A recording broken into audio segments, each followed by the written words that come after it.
Oi, meus amores, que bom encontrar vocês. Hoje nós vamos falar sobre o terceiro item, ou terceira parte, da introdução do Livro dos Espíritos. Kardec começa nesse trecho falando que eles pretendiam, nessa introdução, fazer alguns comentários acerca de algumas objeções, ou seja, de algumas ideias contrárias apresentadas por aqueles que não acreditavam ou que não concordavam com tudo aquilo que estava acontecendo. E ele fala que, primeiro, a intenção dele, na verdade, né, é colocar as coisas ainda no seu lugar. Vamos dizer que ele estava apresentando para os seus ouvintes, ou para os seus leitores naquela época, né, vamos falar da forma correta, mas ele estava apresentando para os seus leitores daquela época como que aquele processo de construção do livro aconteceu. Lá atrás ele falou sobre a questão do nome espírita e espiritismo, depois ele falou o que eles entendiam por alma, e agora ele vai começar a falar um pouquinho sobre esses fenômenos em si. Ele comenta que tudo aconteceu com um fenômeno, com uma coisa que vocês já viram um pouco sobre isso lá atrás, porque numa das nossas primeiras conversas aqui no canal, nós falamos sobre as mesas girantes. E ele comenta que essas mesas girantes, ou dança das mesas, ou os fenômenos que estavam por trás dessa dança, tinham começado nessa época moderna nas Américas. Ele está se referindo aos fenômenos de Hydesville, e logo depois se espalhou por várias outras partes do mundo. Não foi um fenômeno que ficou circunscrito à França. Aliás, ele recorda na introdução que, na verdade, esses fenômenos eles sempre existiram, sempre fizeram parte da história da humanidade. Só que, de alguma forma, por algum motivo, nessa época aí, a gente está falando do século XIX, né? Eles começaram a acontecer com uma intensidade muito maior. Vamos dizer que é como se os espíritos estivessem querendo fazer mais barulho, para chamar mais a atenção dos seres encarnados, de nós homens, de nós seres humanos, para outras realidades que eram desconhecidas. Mas muito bem, Kardec precisava apresentar como que aquilo tinha se desenrolado. E ele começa a colocar um pouquinho de como que foi o seu raciocínio lógico em torno daquilo. Ele menciona, por exemplo, que alguns poderiam dizer que esse fenômeno das mesas que giravam, que dançavam, poderia ser um efeito de alguma força desconhecida.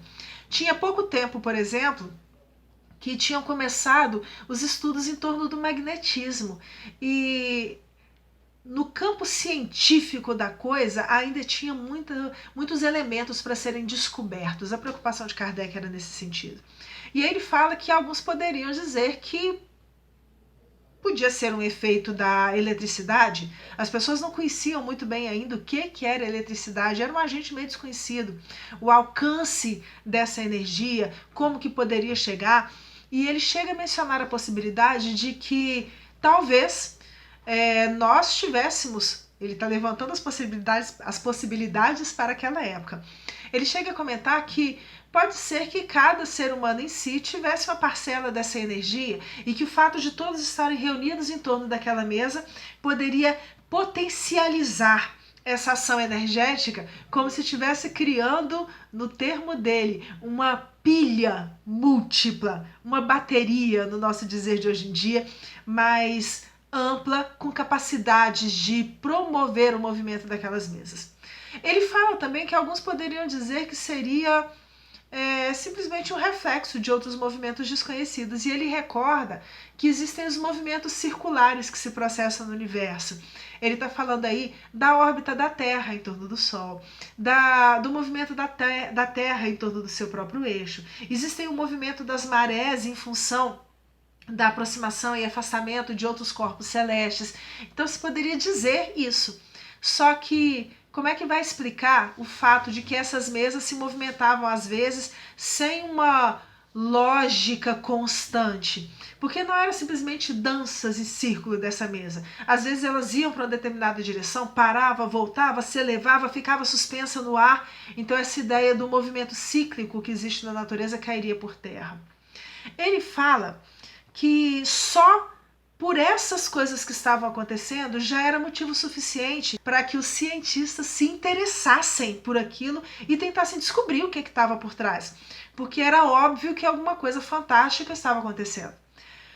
Mas ele fala que é muito comum a indiferença dos sábios. Sabe aquelas pessoas que já acham que sabem tanto e que, como aquilo que está acontecendo não encontra ressonância, respaldo, não se identifica com nenhum dos conhecimentos que ele já tem, ele prefere dizer que aquilo é impossível do que se debruçar sobre aquilo para tentar descobrir o que é? É nesse campo, mais ou menos, é nesse sentido, mais ou menos, que Kardec está falando. Alguns procuraram aqueles fenômenos por curiosidade, mas achando ao mesmo tempo que essa história de a mesa não pode ser uma coisa muito séria, né? Porque uma mesa que está levantando pode ser um efeito qualquer que eu não conheço. E ele lembra que, apesar de tudo isso, o fato é que elas se moviam. E ele brinca com uma fala de Galileu Galilei, que, quando questionado sobre as questões em torno do movimento da Terra, respondeu que, todavia, elas se movem. As pessoas podem até não querer, mas os planetas se movem, a Terra se move. Nesse sentido, ele fala então que era necessário estudar as condições do fenômeno. Ou seja, era preciso que as pessoas tentassem entender como é que aquilo acontecia. Porque muitas vezes os curiosos, os sábios, se reuniam através da mesa esperando que ela fosse movimentar. Nada acontecia. E aí começava a criar a ideia de mistificação, de fraude. Porque se tem um monte de gente séria aqui em volta e não está acontecendo nada, então só pode ser uma farsa que eles criaram, uma invenção qualquer. Vocês notaram que Kardec vai levantando todos os problemas que as pessoas colocavam para entender o espiritismo como sendo uma coisa séria, para entender esse movimento, essa comunicação entre esses dois planos da vida como sendo uma coisa séria?